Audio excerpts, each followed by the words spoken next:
നിങ്ങളുടെ favourite shows ഇനി ഒരിക്കലും മിസ്സാവില്ല. ഇപ്പോൾ C5 കാണും നിങ്ങളുടെ ഫേവറേറ്റ് ഷോസ് തികച്ചും സൗജന്യമായി. ശ്യാമ വേറെ, ശാലിനി വേറെ. അവർക്ക് രണ്ടുപേർക്കും രണ്ട് ജീവിതമാ. അങ്ങനെയാ ഞാൻ ചിന്തിച്ചത്.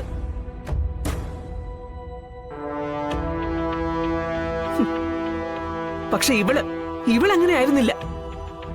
കൂടെ നിന്ന് ചതിക്കായിരുന്നു എന്നെ.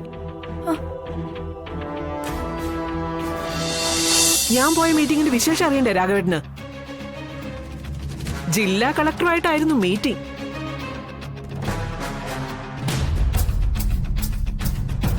സംഘാടക ഇവളും.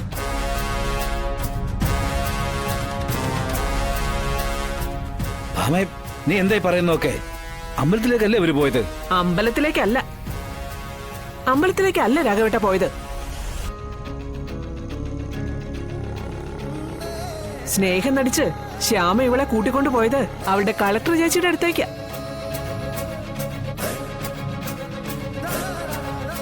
എന്തിനാണെന്നറിയോ? കാർത്തികയെ ഭീഷണിപ്പെടുത്താൻ. വിഷ്ണുവുമായിട്ടുള്ള കല്യാണം ഒഴിയണമെന്ന്.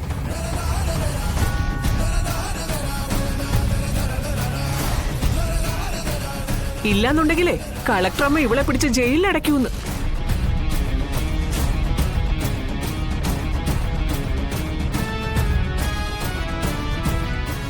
അവള് വിചാരിച്ച നല്ല ഇടിയും പോലീസുകാർ അവിടെ ഉണ്ടാവുന്നു. കളക്ടറുടെ പത്രാസ് വെച്ച് ഒരു പാവം പെൺകുട്ടിയെ ഭീഷണിപ്പെടുത്താനും ഓടിച്ചു വിടാനും ഒക്കെ ഇത്രയൊക്കെ പോരെ? അപ്പൊ അങ്ങനെയാണ് കാര്യങ്ങള്. കാർത്തികെ പറ്റിയിട്ടുള്ള സത്യം അറിയാൻ ശാലിനി അയാളുടെ രീതിയിൽ അന്വേഷണം തുടങ്ങിയിട്ടുണ്ടാവും. ഇനി ചിലപ്പോ അയാൾ സത്യത്തെ പറ്റിയിട്ടുള്ള സത്യങ്ങൾ പറഞ്ഞേക്കും. ശാലിനി പേടിച്ചിനി കാർത്തികയുടെ നാവിൽ നിന്ന് എന്തെങ്കിലും വീണ് പോയിട്ടുണ്ടാവോ?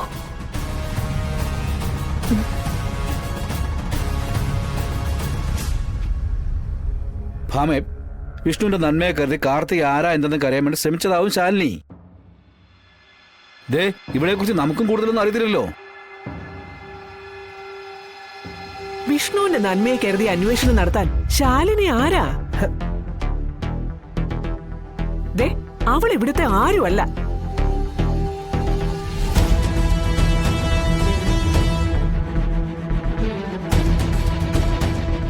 ഇവള് ഈ നിൽക്കുന്ന കാർത്തിക വിഷ്ണുവിന്റെ ഭാര്യ. വിഷ്ണുവിന്റെ ക്ഷേമം അന്വേഷിക്കാൻ കാർത്തികയുണ്ട്. അവളെ പറ്റി അന്വേഷിക്കാൻ ഇവിടെ എല്ലാവരും ഉണ്ട്. പുറത്തു നിന്നുള്ള കളക്ടറുടെ അന്വേഷണമൊന്നും ഇവിടെ വേണ്ട. ശാലിനി ചോദിച്ചു പോയി. അതിനിപ്പം എന്ത് ചെയ്യാനാ? രാഘവേട്ട, സത്യഭാമയുടെ വീട്ടിൽ കയറി കളിക്കാൻ ഇതുവരെ ആരും ധൈര്യപ്പെട്ടിട്ടില്ല. ഇവിടെയുള്ളവരെ വഴി തടഞ്ഞു നിർത്തി ചോദ്യം ചെയ്യാനും പറ്റും. ഓ, എന്നാ നീ അവളെ തൂക്കിക്കൊല്ല്. തൂക്കിക്കൊല്ലാൻ തന്നെയാ പോകുന്നത്. ശാലിനിയല്ല, ഇവളെ. ഈ ശാലിനിയുടെ അനിയത്തെ. എന്തൊക്കെയാ? രോഹിത്തെ, നീ എന്റെ മകൻ, ഇവൾ നിന്റെ ഭാര്യ. ഇവളെ നീ വിവാഹം കഴിച്ചു കൊണ്ടുവന്ന നിമിഷം മുതൽ ഇപ്പൊ വരെ ഞാൻ ഇവളോട് ശാലിനിയുടെ അനിയത്തി എന്നൊരു വേർതിരിവ് കാണിച്ചിട്ടില്ല.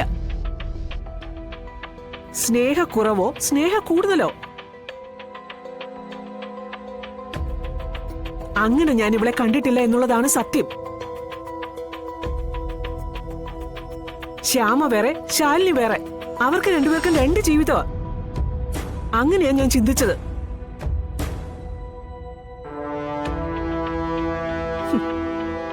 പക്ഷെ ഇവളങ്ങനെ ആയിരുന്നില്ല.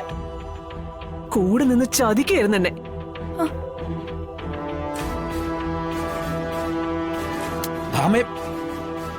അതത്ര സീരിയസ് ആയിട്ട് എടുക്കണം രാഘവേട്ട. ഇവൾക്ക് അങ്ങോട്ടാ കൂറ് ശാലിനിയോട്. ഇന്ന് അമ്പലത്തിലേക്കെന്നും പറഞ്ഞ് കാർത്തികയെ കൂട്ടിക്കൊണ്ടുപോയി ശാലിനിയുടെ മുന്നിലേക്ക് ഇട്ടുകൊടുത്തവള് നാളെ അവളെ കൊണ്ടുപോയി കുളത്തിലോ കായലിലോ തള്ളിക്കളയില്ലെന്ന് എന്താ ഉറപ്പ്?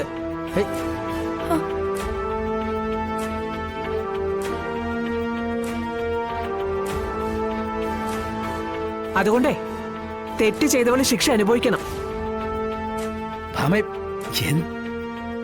രോഹിത്തെ, നിനക്കെന്തെങ്കിലും വിയോജിപ്പുണ്ടോ? സത്യമേ എന്ത് തീരുമാനം എടുത്താലും എനിക്ക് പൂർണ്ണ സമ്മതമാണ്.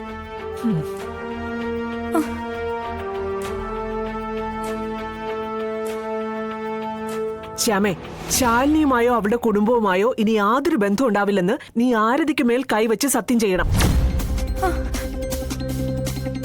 സത്യം മരിക്കും വരെ.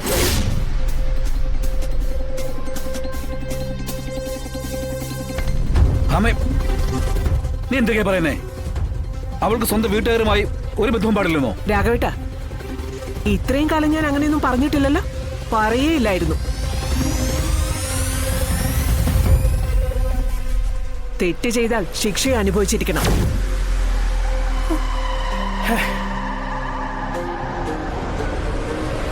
പൊന്നി, മോളെ നിക്ക്, ഇത് കഴിക്ക്. എനിക്ക് വേണ്ടെന്ന് പറഞ്ഞില്ലേ? കഴിക്ക് മോളെ. മോളെ ഇത് കഴിച്ചിട്ട് പോകാം. വേണ്ട വേണ്ടെന്നല്ലേ പറഞ്ഞത്? അയ്യോ മോളെ,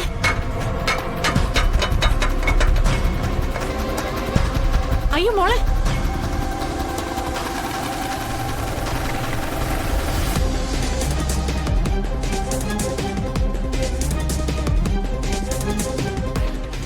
എന്താ മോളെ? എനിക്ക് ഫുഡൊന്നും വേണ്ടാന്ന് പറഞ്ഞിട്ടും പിന്നാലെ നടന്ന് കഴിക്കാൻ പറയാ. ആ, പോട്ടെ പോട്ടെ. പൊന്നി, ഞാൻ പറഞ്ഞിട്ടില്ലേ അവൾക്ക് വേണ്ടെന്നുണ്ടെങ്കിൽ കഴിപ്പിക്കണ്ടെന്ന്. വിശക്കുമ്പോ അവൾ കഴിച്ചോളും. അങ്ങനെ കരുതി ഇത്രയും നേരം കാത്തിരുന്നത്. ഇന്നത്തെ ദിവസം മോള് ജലപാനം കഴിച്ചിട്ടില്ല.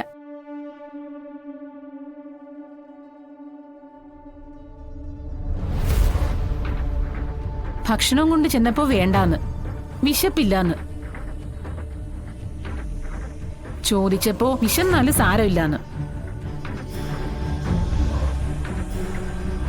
എന്താ കഴിക്കാത്തെന്ന് ചോദിച്ചപ്പോ ഇനി ഭക്ഷണം കഴിക്കുന്നേ ഇല്ലാന്ന്.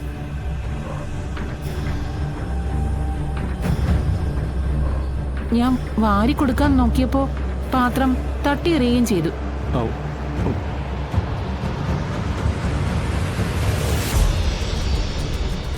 മോളിങ് വന്നേ. എന്താ മോളെ? എനിക്ക് വേണ്ട, ഞാൻ കഴിക്കില്ല. കാര്യം എന്താ പൊന്നൂസേ? ദേ, നിനക്ക് ഇഷ്ടമുള്ള ഫുഡ് വെച്ച് തരാൻ പറയാം പൊന്നിയോട്. അല്ലെങ്കിൽ വരുത്തിച്ചു തരാം. എനിക്ക് വേണ്ടെന്ന് പറഞ്ഞില്ലേ? കാര്യം എന്താണെന്ന് പറയും. മോള് പൊന്നി ആന്റിയോട് പിണങ്ങിയോ? പിന്നെ പിന്നെ എനിക്ക് ആകെ ഒരു ഫ്രണ്ടല്ലേ ഉള്ളു സത്യമ്മേ.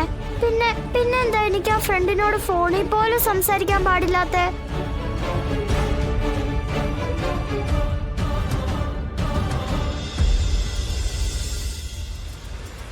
സത്യയുടെ കാര്യം തന്നെയാണ് ഞാൻ ഉദ്ദേശിച്ചത്. പപ്പി നിന്നോട് പറഞ്ഞു അത് ചീത്ത കുട്ടിയാണെന്ന്. സത്യ ചീത്ത കുട്ടിയാണെങ്കിൽ ഞാനും ചീത്ത കുട്ടിയാ. പപ്പി, ദേ, നിന്റെ അമ്മയെ പോലെ തുടങ്ങരുത് കേട്ടോ. സത്യടുത്ത് സംസാരിക്കാൻ പറ്റിയില്ലെങ്കിൽ എനിക്ക് ഭക്ഷണം വേണ്ട. ഡൗൺലോഡ് ചെയ്യൂ C5 ആപ്പ്. കാണൂ എല്ലാ എപ്പിസോഡുകളും സൗജന്യമായി.